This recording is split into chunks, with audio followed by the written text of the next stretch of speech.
और पोथी पढ़ पढ़ जगमुआ राजा भयानक होए, तो इसका मतलब पढ़ना नहीं चाहिए? नहीं यार, हर बात में एक्सट्रीम पे क्यों चले जाते हो? राजा बनने के लिए क्या जरूरी है? समझदारी, अंडरस्टैंडिंग।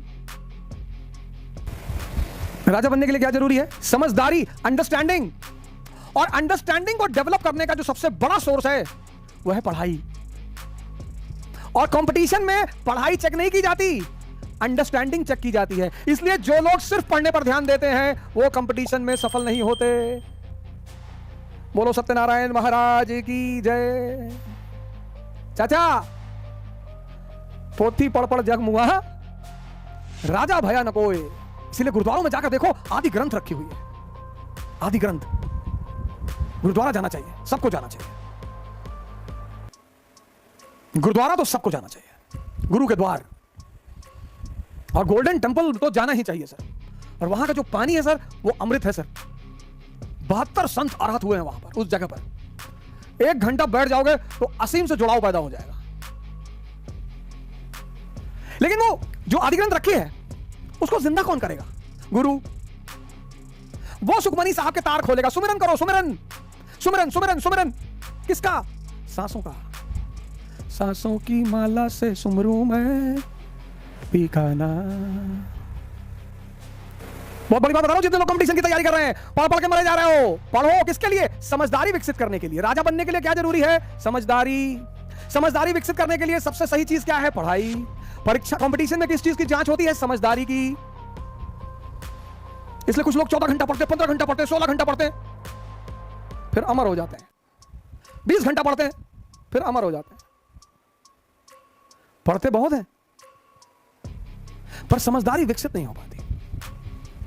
कहते हम शादी में दहेज नहीं लेंगे, तुमको देगा ही कौन? एक मेरे मित्र हैं, उनके भाई से मैं अभी इलाहाबाद में मिला। वो 36 साल के युवा प्रतिस्पर्धी हैं, 36 साल में तैयारी कर रहे हैं, यूपीपीसीएस का एग्जाम दे रहे हैं। तो विवाह उनका हुआ नहीं है, तो उन्होंने कहा मैं विवाह में दहेज नहीं लूंगा। फिर मैंने कहा तुम्हें देगा कौन? हमने कहा इसीलिए तुम्हारा सिलेक्शन नहीं हो रहा है। तुमको कौन दहेज देगा? तुम्हारी खुद की कीमत ही नहीं है। कीमत घोड़ों की लगती है, खच्चर और गधों की नहीं लगती। हाँ, खच्चर और गधों को भी कुछ मिल ही जाएगा, स्प्लेंडर मिल गया। तुम कल यूपीपीसीएस में फर्स्ट रैंक आकर कहो मैं दहेज नहीं लूंगा, तब माना जाएगा। हमने कहा तुम्हारी समझदारी डेवलप नहीं हुई, तुमको मिलेगा नहीं। हमारे बड़े सारे मित्र कहते हैं भैया हम तो जिंदगी में संतुष्ट हैं। बहुत अच्छा, वेरी गुड। हमें भैया कुछ नहीं चाहिए। मिलेगा ही नहीं। लड़ना पड़ता है सर, लड़ना पड़ता है, गाली सुननी पड़ती है, संघर्ष करना पड़ता है, डंडे खाने पड़ते हैं, रिस्क लेना पड़ता है। एक चद्दर, 5 ब्रेड पकौड़ा, 2 बोतल पेप्सी लेकर गेट ऑफ इंडिया पे पेप्सी नहीं बना, वो पिकनिक नहीं बना सकते सर। कंपटीशन में किस चीज की जांच होती है? समझदारी की।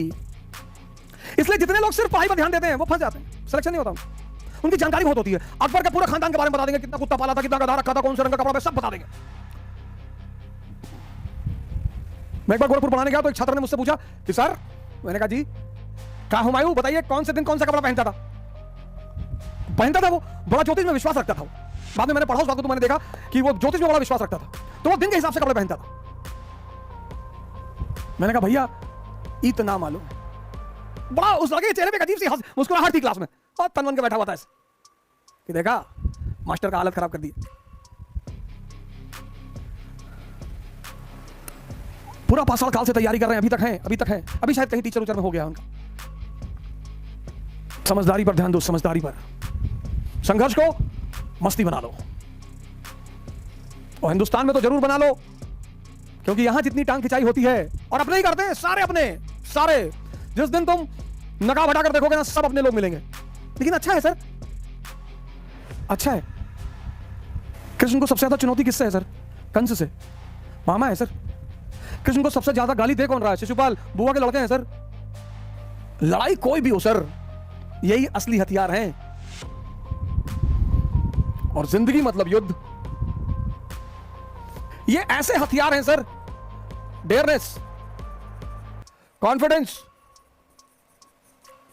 Enthusiasm, clarity. ये दुनिया में ऐसे हथियार हैं और ये मालिक भगवान की मोनोपोली है सर, सबके पास नहीं है। अगर ये बाजार में बिक रहे होते तो सारे अमीर हमेशा अमीर ही रहते, सारे राजा हमेशा राजा ही रहते, भगवान का अस्तित्व कभी होता ही नहीं। लेकिन जानते हैं भगवान का अस्तित्व क्या है, क्यों है? क्योंकि ये चीजें, कुछ चीजें भगवान ने अपनी मोनोपोली बना रखी है।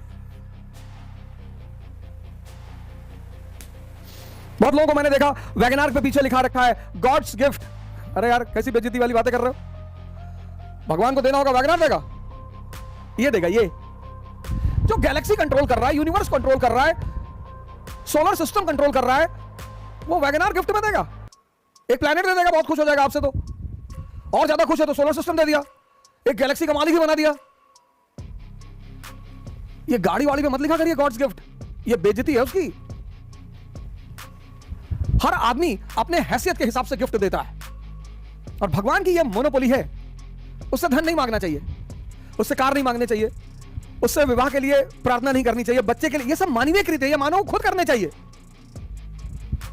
उससे ये चीजें मांगनी चाहिए। और जिस पे खुश हो गया और हाथ रखा सर पे, ये चीजें कूट कर भर गई। कहानी ये है कि लड़ाई कोई भी हो, जीवन तो युद्ध है। हर पल, हर दिन, हर हफ्ता, हर महीना लड़ना है। अब तुम डिसाइड करोगे दुर्योधन बनकर लड़ोगे रो रो के, या कृष्ण बनकर लड़ोगे हंस हंस के। और जो हंस हंस के लड़ेगा वही जिंदगी का असली मजा लेगा। इस देश में लोगों को बड़ी सारी जानकारियां सुन के होती हैं, सुन के।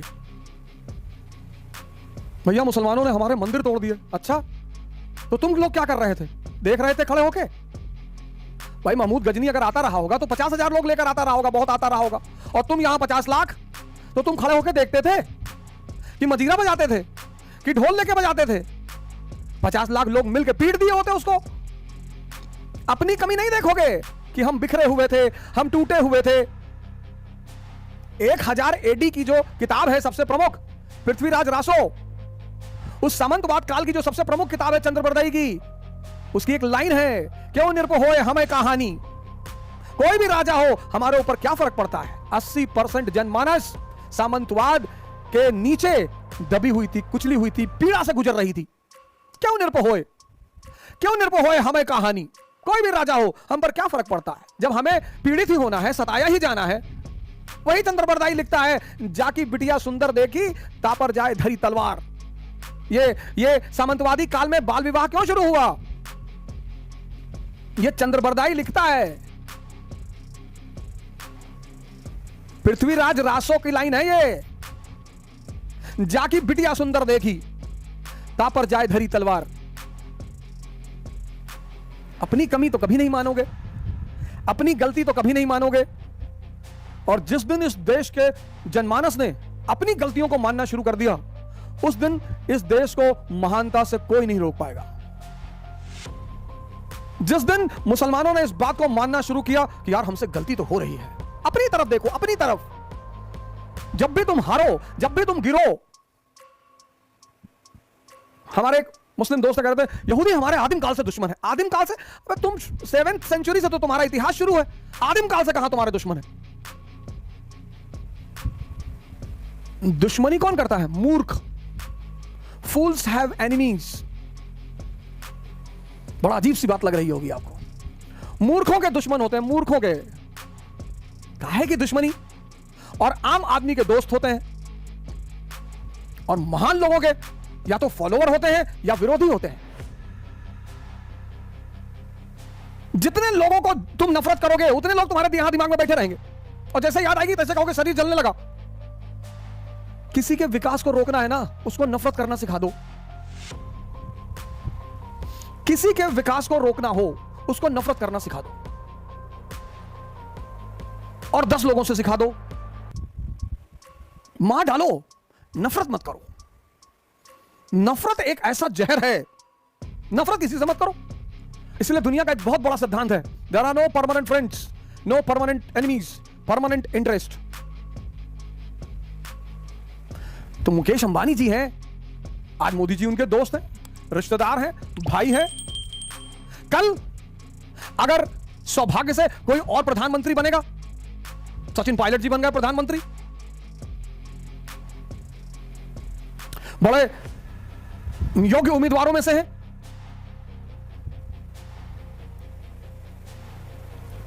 बहन मायावती बन गई प्रधानमंत्री, एक बार मुख्यमंत्री बनी थी यूपी की, मजा आ गया था जी। बस वही सिद्धांत पर वो चलती रहती, बस उसी सिद्धांत पर कि जनता की शांति और प्रॉस्पेरिटी। जब वो पहली बार यूपी की प्रधानमंत्री बनी और उन्होंने लॉ एंड ऑर्डर मेंटेन किया, हर आदमी ने उनको अपना नेता मान लिया। हर आदमी ने, बच्चा बच्चा, किसी भी जाति का, किसी भी धर्म का, सबने उनको अपना नेता मान लिया कि बस बस भैया, बस भैया बहन जी को लाना है भैया। फिर बाद में पता नहीं उन्होंने क्या सोचा, तुम अंबानी जी उसके दोस्त हो जाएंगे, वो अंबानी जी का दोस्त हो जाएगा, फिर वो अंबानी जी का भाई हो जाएगा। अंबानी जी ने एक बार कहा था कि मैं एक जेब में कांग्रेस और एक जेब में बीजेपी को लेकर चलता